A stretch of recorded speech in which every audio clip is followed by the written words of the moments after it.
you dogs, move it now! Ah, my back! The rope's cut! No rest! Hey, faster!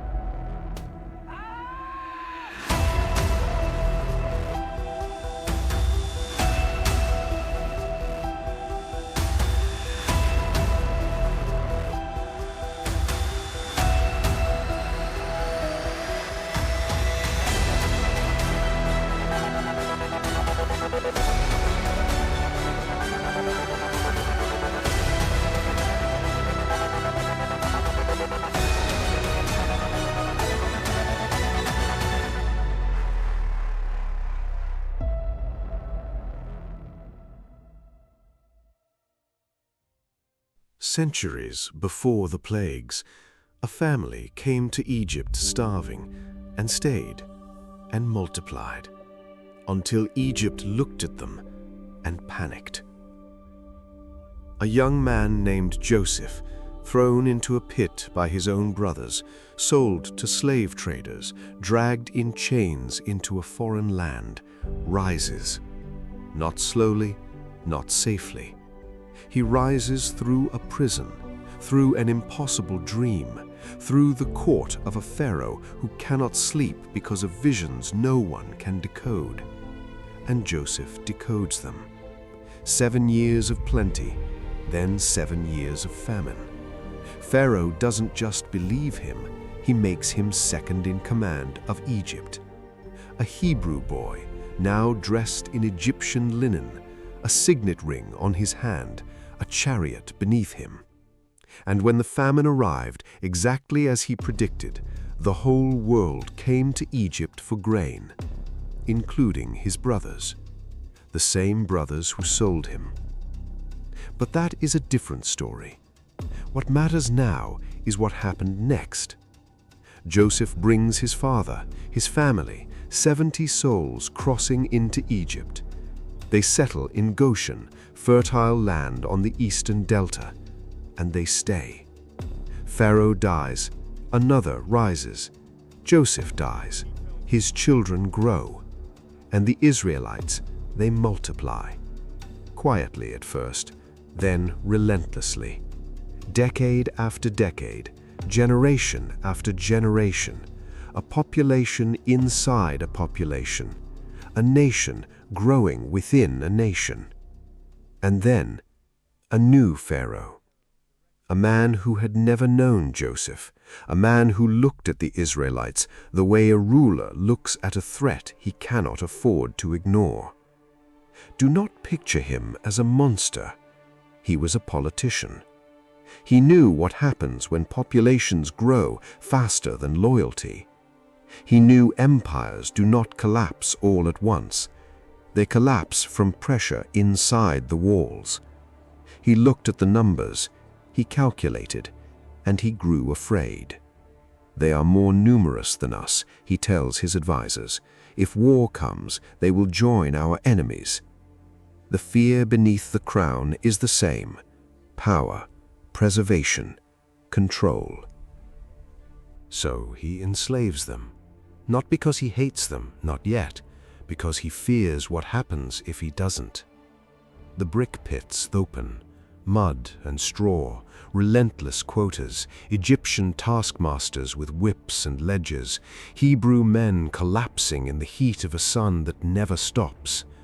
The pyramids, the cities, the monuments to Egyptian eternity, built on breaking human backs. But the plan fails. The harder the Egyptians work them, the more the Israelites grow. So Pharaoh escalates. The midwives are ordered to kill Hebrew baby boys at birth. When the midwives refuse, something in him shifts darker. He makes it public. Every Hebrew son born, throw him into the Nile, the river that feeds Egypt, now commanded to swallow children. And into that horror, a mother places her son in a basket, seals it with pitch and prayer, and lets the current carry him. He grew up in the palace, ate at Egyptian tables, wore Egyptian cloth, spoke the language of the empire. But he was Hebrew, And the moment he understood that, truly understood it, something broke open inside him.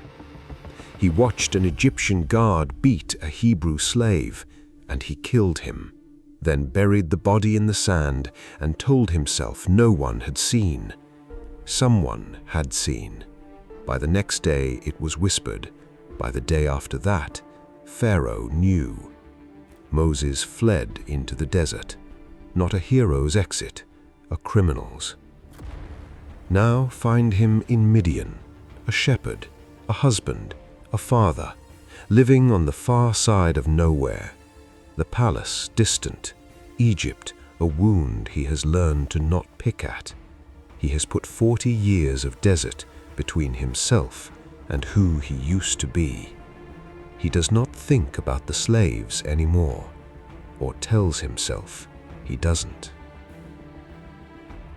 Then one afternoon, on the slope of a mountain called Horeb, a bush catches fire and does not burn.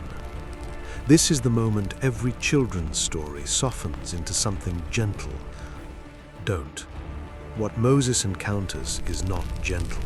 Ancient texts describe the ground as holy, meaning dangerous, meaning remove your sandals because you are standing somewhere you were not supposed to reach. Imagine the silence first. Desert wind, sand moving across stone, and a fire making noise where no fire should exist. The voice speaks. I have seen the suffering of my people in Egypt.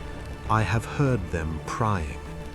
And then, the part Moses did not expect, I am sending you. Moses recoils. Who am I? Not humility, terror. He knows exactly what going back to Egypt means. There is a Pharaoh on that throne who once wanted him dead. He has no army, no political standing, no credibility. He stutters, he makes excuses, he asks for someone, anyone else, but the fire does not negotiate. And eventually, Moses picks up his staff and turns back toward the empire he once escaped. Picture them walking, Moses and Aaron, his brother, his voice, crossing the desert toward the most powerful nation on earth. No weapons, no soldiers, no plan, except a message. Let my people go. What Pharaoh does not yet understand, this is not a request. The throne room of Pharaoh is designed to make you feel small. Columns that reach toward gods, gold that catches every torch and throws it back doubled. A man seated so far above you that looking up requires surrender. Moses does not surrender. He delivers the message. Pharaoh looks at him for a long moment and almost laughs. He calls his magicians, his sorcerers, and they match the signs, staff into serpent, water into blood. They can replicate it, which means to Pharaoh it is merely a trick. Plague 1, water to blood. The Nile turns crimson. Every pond, every stream, every basin. The fish die. The smell is unbearable. Egyptians dig along the riverbank, desperate for clean water beneath the silt. Pharaoh watches from the palace. His magicians do the same. He goes inside, hardens his heart. That phrase will repeat. Remember it. Plague 2, frogs. They come from the water like a living tide, into homes, into beds, into ovens and kneading bowls. The sound of them, millions at once, is a constant, maddening drone. Pharaoh blinks. He calls Moses, "Pray to your God, remove them, and I will let your people go." Moses prays. The frogs die, mountains of rotting amphibians piled in every street. And the moment the stench clears, Pharaoh changes his mind. the first broken promise. And Egypt learns something terrifying. Relief does not mean safety anymore. Plague 3, gnats. Dust becomes insects. In the hair, in the eyes, in the nose, every Egyptian, every animal, crawling, itching, inescapable. The magicians try to replicate it. They cannot. For the first time, they tell Pharaoh something that should shake the room. This is the finger of God. Pharaoh does not listen. Plague 4, flies. Dense, suffocating, everywhere in Egypt, except Goshen, where the Israelites live. No flies there. This is the moment that should terrify Pharaoh more than the insects, the distinction. This is not random disaster, this is targeted. He feels it, has to feel it, but his jaw stays locked, and Pharaoh hardens again. Plague 5, livestock die. Not sick, not weakened, dead. Egyptian cattle, Egyptian horses, Egyptian livestock in the fields, gone overnight. And the Israelite animals, untouched. Pharaoh sends men to check. Not one Israelite animal lost. He absorbs this information. He does nothing. Plague 6, boils. No warning this time. Moses takes ash from a furnace and throws it skyward, and sores erupt. Priests scratching at skin until they bled, servants hiding their faces, palace halls filled with the smell of medicine, sweat, and infection. On the skin of every Egyptian who walks the streets, on the magicians themselves, so painful they cannot stand before Moses. The advisors are compromised, the priests are compromised. Pharaoh now stands more alone than he has ever been. Watch what he does with that loneliness. He doubles down. There is something happening inside this man that the plagues themselves cannot reach. Not stubbornness, something older. Fear. Not of Moses, not of God, fear of what release means. To release the slaves is to admit he cannot protect Egypt. To admit he cannot protect Egypt is to admit he is not what Pharaoh is supposed to be. He has built his entire identity on being untouchable. And touching him, even now, feels like an impossibility he refuses to believe. Plague 7, hail and fire. Moses stretches his staff toward the sky, and the sky answers. Thunder, unlike anything Egypt has heard. Then fire. Not lightning that flashes and vanishes, fire that runs along the ground. And wrapped inside it, hail. Stone and flame falling together like the heavens themselves have cracked open. Crops shatter, trees explode, animals drop where they stand. The thunder shakes the palace walls, and for the first time, Egypt whispers out loud what no one has dared say. What if Pharaoh is wrong? Pharaoh calls Moses in and says something no Pharaoh has ever said. I have sinned. The Lord is righteous. My people are wicked. His voice holds. His hands do not. Moses prays. The hail stops. And the moment the sky clears, he hardens again. Plague 8, locusts. His own court comes to him this time, not Moses. Do you not yet realize Egypt is destroyed? His advisors on their knees, begging. Pharaoh negotiates. The men can go, but leave the women, the children, the livestock. Moses refuses, all of them or none. Pharaoh throws him out. Then comes the sound, a low vibration over the horizon, like the air itself is moving toward Egypt. By morning, the sky is not dark, it is alive. Locusts, a swarm so thick it swallows the sun. Every surviving crop, every standing tree, gone. Egypt is stripped to the bone. Plague 9. Darkness. No warning this time.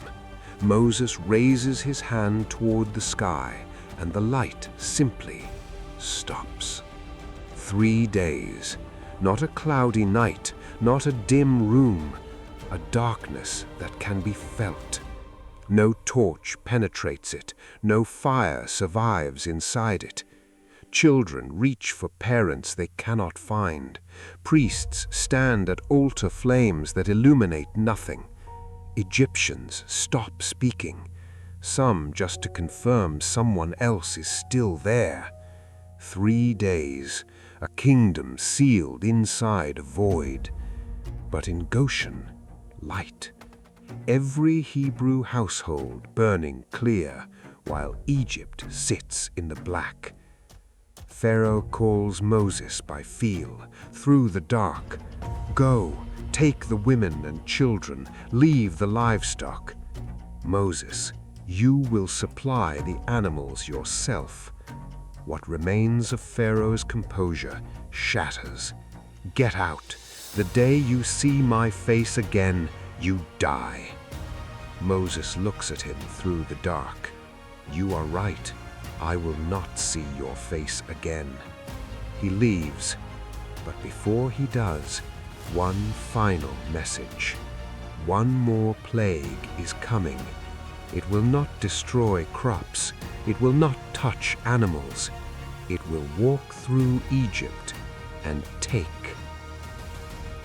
Passover. The night Egypt broke. In Goshen, the Hebrews prepare, each family a lamb, blood painted on the door frames, lintel, 2 posts, then the doors close. The instruction given to them is strange. Eat with your sandals on your feet, staff in your hand, eat in haste, as if they are already leaving. Night falls. No thunder, no portent, just night. Egyptian children going to sleep, parents lying down, a kingdom finally finding silence, waiting, wondering if it is finally over. Then, in the middle of the night, a cry. One house, then another, then the street, then the next street. A sound spreading through Memphis like a wound opening, city block by city block, until the entire nation is screaming. Every firstborn Egyptian, from the servant girl at the millstone to the firstborn of Pharaoh himself, gone. Not soldiers, not an army, children. And in every Hebrew house, silence, the blood on the door held. Pharaoh does not summon Moses this time. He sends for him. The most powerful man on earth, in the middle of the night, his son cold beside him. Sends word, go, take everything, go. Not negotiation, surrender. Egypt presses gifts on the Hebrews as they leave, silver, gold, cloth, as if payment could clear what has happened. 600,000 people walk out into the dark before dawn, but do not feel triumphant. Behind them, a man sits in a palace full of grief, and grief in men like Pharaoh does not stay grief for long. 3 days. That is all it takes. He no longer had a son, but he still had a throne. What have we done? He tells his generals. We have let Israel go." 600 chariots, the finest officers in Egypt, the greatest military machine in the ancient world, chasing a nation of barefoot former slaves. The Israelites are camped at the water's edge, nowhere left to go. Then someone looks back at the dust cloud rising on the horizon. Not wind, hooves, wheels, armor. "Why did you bring us here to die? Were there not enough graves in Egypt?" The fear in that cry is completely human. They had no weapons, no training, no wall between them and the army closing fast. Moses stretches his hand over the sea. All night, a strong east wind, and the water divides. Walls on the right, walls on the left, the seabed dry and open. The Israelites go in.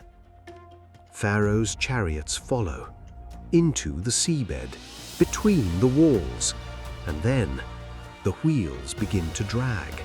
Something in the ground, something wrong. The horses slow.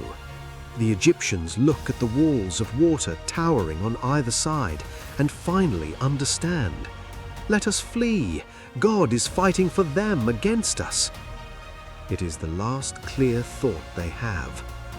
Moses stretches his hand back and the water returns. Not slowly. The walls collapse, chariot after chariot swallowed whole, soldiers in the finest armor on earth sinking. By morning, the Egyptian army is on the shore. Armor, wheels, bodies. The sea gave them back broken. Egypt did not collapse in a single night. It collapsed in stages. Each time, a man on the throne could have said enough. Each time, he chose the next disaster instead. Because this was never about the plagues. The plagues were symptoms of a man who had confused his power with invincibility, of a civilization so certain of its permanence it could not imagine its end. Egypt was the greatest empire on earth. And yet, at what point, watching this, would you have surrendered? Was Pharaoh stubborn, or was he trapped in a version of himself he no longer knew how to leave? Was this judgment or warning? Is there any throne, any empire, any certainty that does not already carry within it the seed of its own collapse? Egypt thought it was eternal. It was not. Nothing built on the breaking of people ever is.